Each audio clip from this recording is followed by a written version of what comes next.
Assalamualaikum warahmatullahi wabarakatuh. Waalaikumsalam warahmatullahi wabarakatuh. Alhamdulillahi wa kafa. Assalatu wassalamu ala sayyidina Muhammadin al-Mustafa wa ala alihi wa ashabihi ahli sidqi wal wafa, amma ba'du.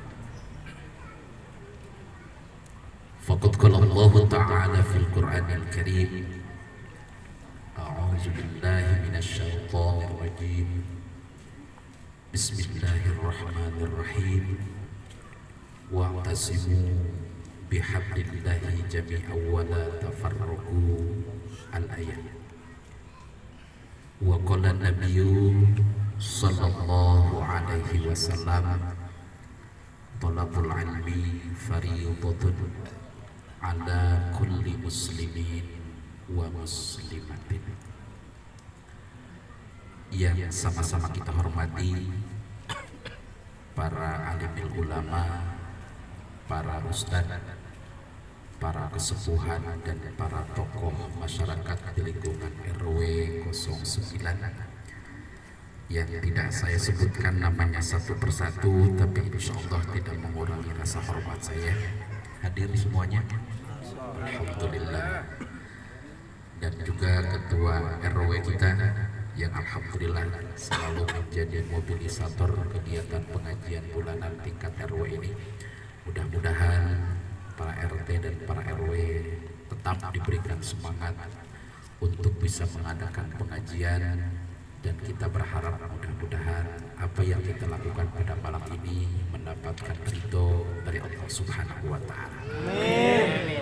Juga yang saya hormati ketua BPD kita yang alhamdulillah selalu hadir, Kanda Dedi juga alhamdulillah, dan juga ketua DKM Musola Al-Huda ya, beserta jajarannya, ketua DKM Masjid Jami Al-Ikhlas Pak Ustadz Sufyan Sauri beserta Dewan Syuro dan jajarannya, dan juga bapak-bapak, ibu-ibu yang hadir semuanya, mudah-mudahan selalu mendapatkan kemuliaan dari Allah Subhanahu wa Ta'ala. Amin.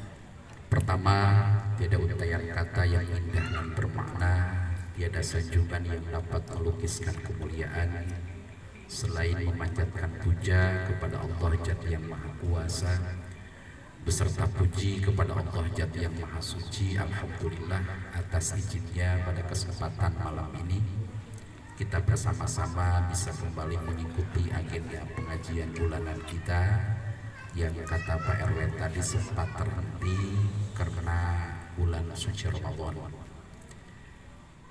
Salawat dan salam sejahtera semoga tercurah limpahkan atas baginda yang mulia Nabi besar Muhammad sallallahu alaihi wasallam, kepada keluarganya, para sahabatnya, para pengikutnya, dan kita sekalian sebagai umatnya yang insya Allah istiqomah melaksanakan sunnah-sunnahnya dengan satu harapan besar, mudah-mudahan semua yang hadir di sini kelak dipersatukan di surganya Allah dengan Nabi besar Muhammad sallallahu alaihi wasallam. Bapak Ibu hadirin jamaah yang dimuliakan oleh Allah Subhanahu wa Ta'ala, ketika saya melihat jamaah yang begini ademnya ya, subhanallah, badan capek juga hilang Pak Ketua DKM, spiritnya luar biasa. Mudah-mudahan ini bisa menular ke yang lainnya sehingga bulan yang akan datang itu pengajiannya bisa jauh lebih daripada ini. Insya Allah Bapak Ibu sekalian, ketika kita melangkah dari rumah, sebelum kita melangkah dosa kita sudah diampuni. Ketika kita berada di sini, insya Allah ini akan menjadi saksi di yaumil qiyamah. Dan pulangnya dari sini, insya Allah kita akan mendapatkan tambahan ilmu untuk bekal ibadah kita di sisi Allah Subhanahu wa Ta'ala. Jadi kalau mengikuti pengajian itu tidak ada ruginya. Bahkan kalau saya lihat konsumsinya juga mulai dari kacang, cawu, pisang, cuma yang kelihatan uli ini ya, semuanya ada disiapkan, komplit. Bahkan satu langkah kita ke tempat ini Bapak Ibu sekalian itu dicatat sebagai 100 kebaikan. Jadi yang rumahnya dekat itu jangan langsung ke sini, muter dulu ke sana. Balaraja dulu. Balaraja dulu, cuma jangan hampir nanti. Takut pas ke sini sudah selesai. Ketua BPD hitungin 100, 200, 300 kalkulator penuh tuh Pak. Jadi luar biasa. Insya Allah pada malam ini saya akan mengajak wawasan Bapak dan Ibu sekalian sebagai selingan pembahasan kita. Insya Allah kita akan membahas salah satu biografi ulama besar yang kita dalam praktek sholat, praktek yang lainnya kita pakai, tetapi biografinya, kehidupannya itu banyak yang tidak kenal. Padahal dari sisi praktek ibadah mayoritas orang Indonesia itu fatwanya, keterangannya kita menggunakan ulama ini. Indonesia itu termasuk salah satu negara muslim terbesar di dunia. 200 juta lebih muslim di Indonesia. Penyumbang ibadah umroh itu Indonesia. Penyumbang jamaah haji Indonesia. Yang banyak jamaah hajinya di Indonesia, dan yang banyak korupsinya juga Indonesia. Saya nggak bilang ya, itu yang bilang Pak Dede ya. Maka kita bersyukur. Siapakah ulama tersebut? Ulama tersebut ini diantaranya mayoritas di Indonesia, di Kurdistan, di Mesir, di Mekah. Ini dominasi menggunakan fatwa-fatwanya, menggunakan keterangan-keterangannya. Nama ulama tersebut adalah Muhammad bin Idris. Siapa namanya Pak? Muhammad bin Idris. Muhammad bin Idris. Muhammad bin Idris itu lebih terkenal di kita itu adalah Imam Syafi'i. Sering dengar nama itu? Sering. Kalau kita sholat pakai mazhab apa? Syafi'i. Tapi kenapa ketika disebut Muhammad bin Idris nggak hafal tadi? Kenalnya Imam Syafi'i, pembawa mazhab Syafi'i. Bapak-bapak sekalian, ada berapa mazhab yang paling populer Pak? Ada 4. Yang pertama Maliki. Harus berurutan ya. Yang pertama Imam, kalau Hambali terakhir. Maliki yang pertama. Maliki. Masih bingung nih. Yang pertama apa? Syafi'i. Syafi'i itu sebelum Imam Hambali. Nah, yang pertama adalah Imam Hanafi. Siapa Bu? Imam Hanafi. Lahir pada tahun berapa? Wafat pada tahun berapa? Nggak tahu. Ya, itu. Setelah Imam Hanafi, lanjut yang kedua siapa? Maliki. Yang ketiga Syafi'i. Yang keempat Hambali. Ini harus berurutan. Kenapa Ustaz Sofyan Sauri? Sesungguhnya di antara imam ini Pak, itu saling berguru antara guru dan murid. Ketika ada ikhtilaf, ada perbedaan, nggak masalah Pak. Yang kadang jadi masalah itu siapa? Kitanya. Betul apa tidak? Imam Syafi'i itu berguru kepada siapa? Kepada Imam Maliki. Bahkan salah satu kitab terkenalnya gurunya Al-Muwatta itu dihafal oleh Imam Syafi'i. Dan Imam Hambali, mazhab Hambali itu berguru kepada siapa? Imam Syafi'i. Jadi perbedaan paham, perbedaan pendapat itu hal yang lumrah. Jangan sampai di Cikande Permai hanya karena perbedaan kunut dan tidak kunut bikin musola di samping musola. Jangan sampai karena perbedaan yang satu takbiratul ihramnya di sini, yang satu di sini ribut. Bahkan ada kasus suami istri nggak ngomong gara-gara perbedaan takbiratul ihram. Kata istrinya, yang ngaji nih. Kata suaminya, wah ini juga sama nih, saya yang paling benar. Ketika ustadznya didatangin, baru paham semuanya. Paham ya Bapak Ibu sekalian? Yang pertama, mazhab Hanafi. Yang kedua, Maliki. Yang ketiga, Syafi'i. Yang keempat, Hambali. Mayoritas di Indonesia mazhab apa? Syafi'i. Nah, kita supaya lebih yakin, maka kita harus lebih mengenal secara jauh. Nama lengkapnya siapa? Nama lengkap daripada Imam Syafi'i adalah Muhammad bin Idris bin Abbas bin Utsman bin Syafi bin Syaib bin Ubaid bin Abdul Yazid bin Hasim bin Manab bin Kusoy. Nyambung tuh Pak. Muhammad bin Idris, berarti Muhammad bapaknya Idris. Ini dari jalur bapaknya. Nanti kita lihat dari jalur ibunya. Idris bin Abbas bin Utsman bin Syaib. Nah, berarti kita di sini bisa mengenal nih. Kenapa dari Muhammad bin Idris itu Syafi'i? Ternyata dari kakeknya yang keberapa itu? Kakek buyutnya yang ketiga. Abbas, Utsman, Syafi'i. Maka terkenalnya adalah Muhammad bin Idris Asy-Syafi'i.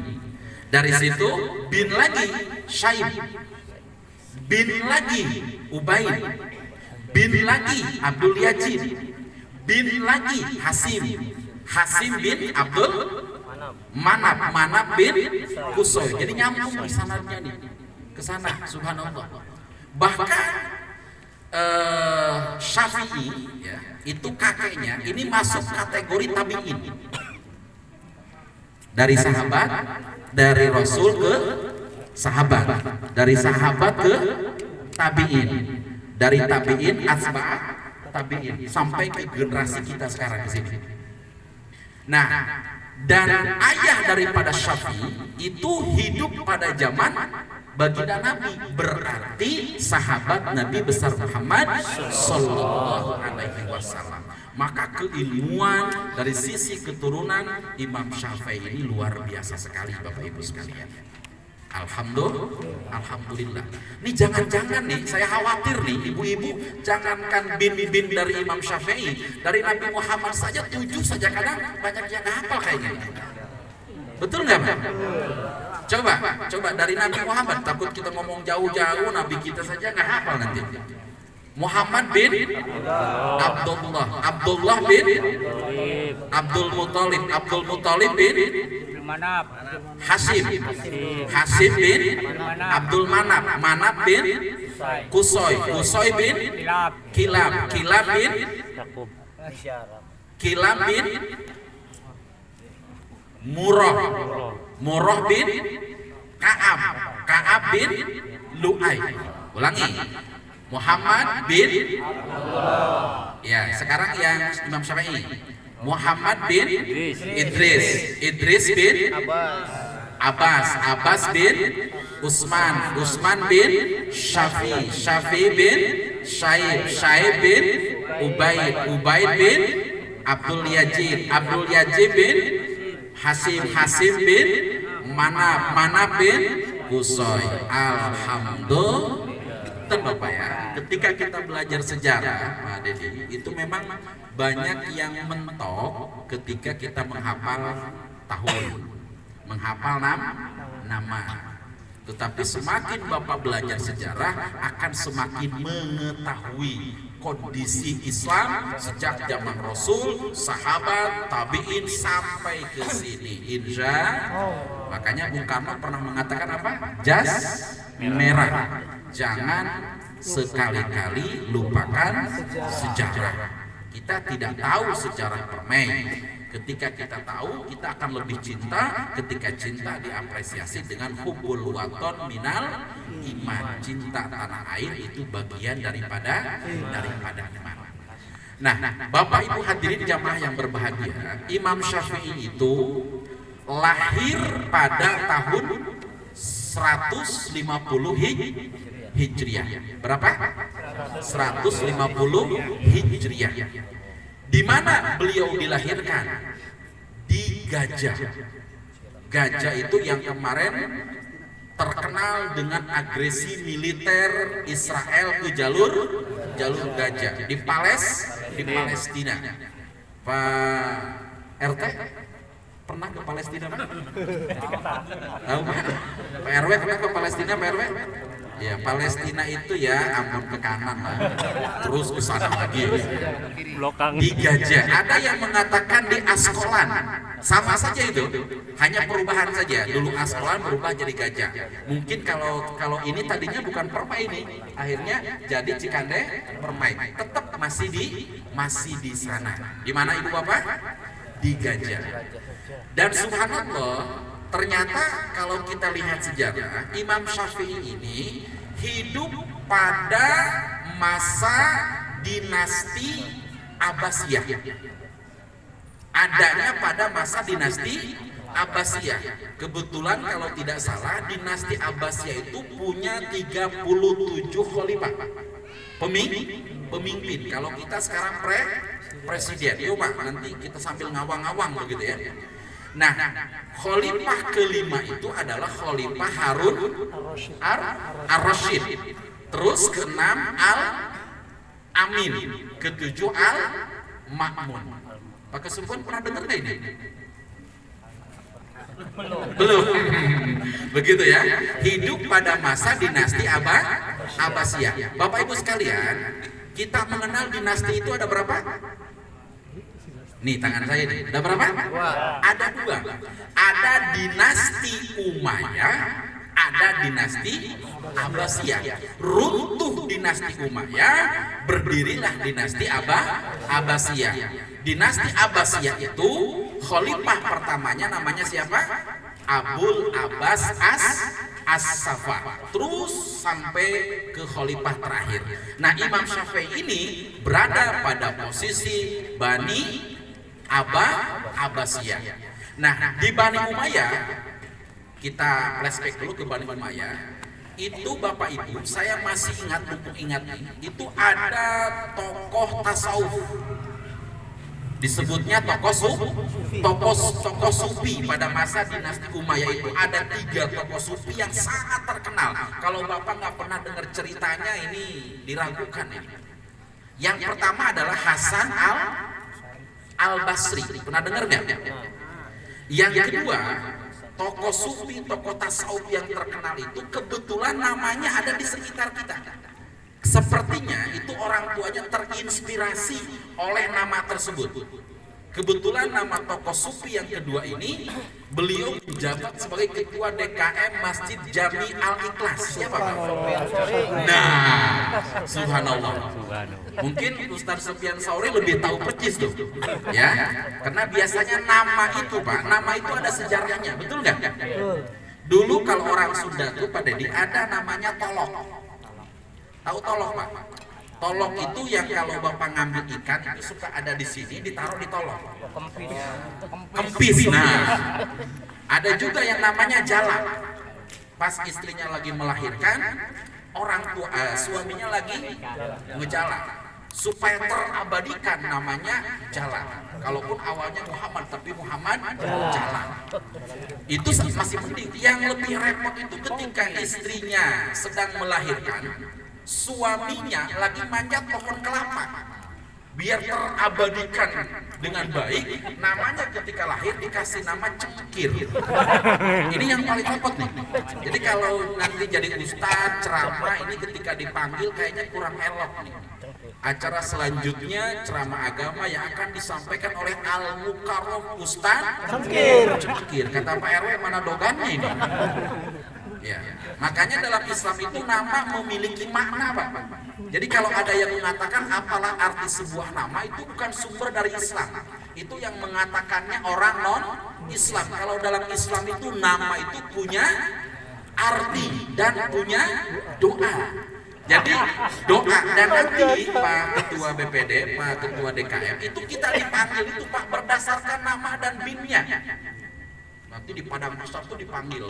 Nanti misal Anu bin Anu, maka yang punya nama Islam itu bangga. Jangan sembarangan kasih nama anak Prengki gitu ya. Biar keren saja. Kayak Indin, Safrudin, kan ada maknanya tuh. Terus Saifullah, ada maknanya. Yang lebih repot itu ada yang ngasih nama Olan, Pak. Ini kebangetan nih. Ngasih nama Olan.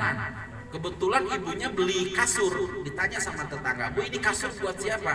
Buat Bobo Olan. Jadi kan konotasinya negatif. Jadi nama itu penting.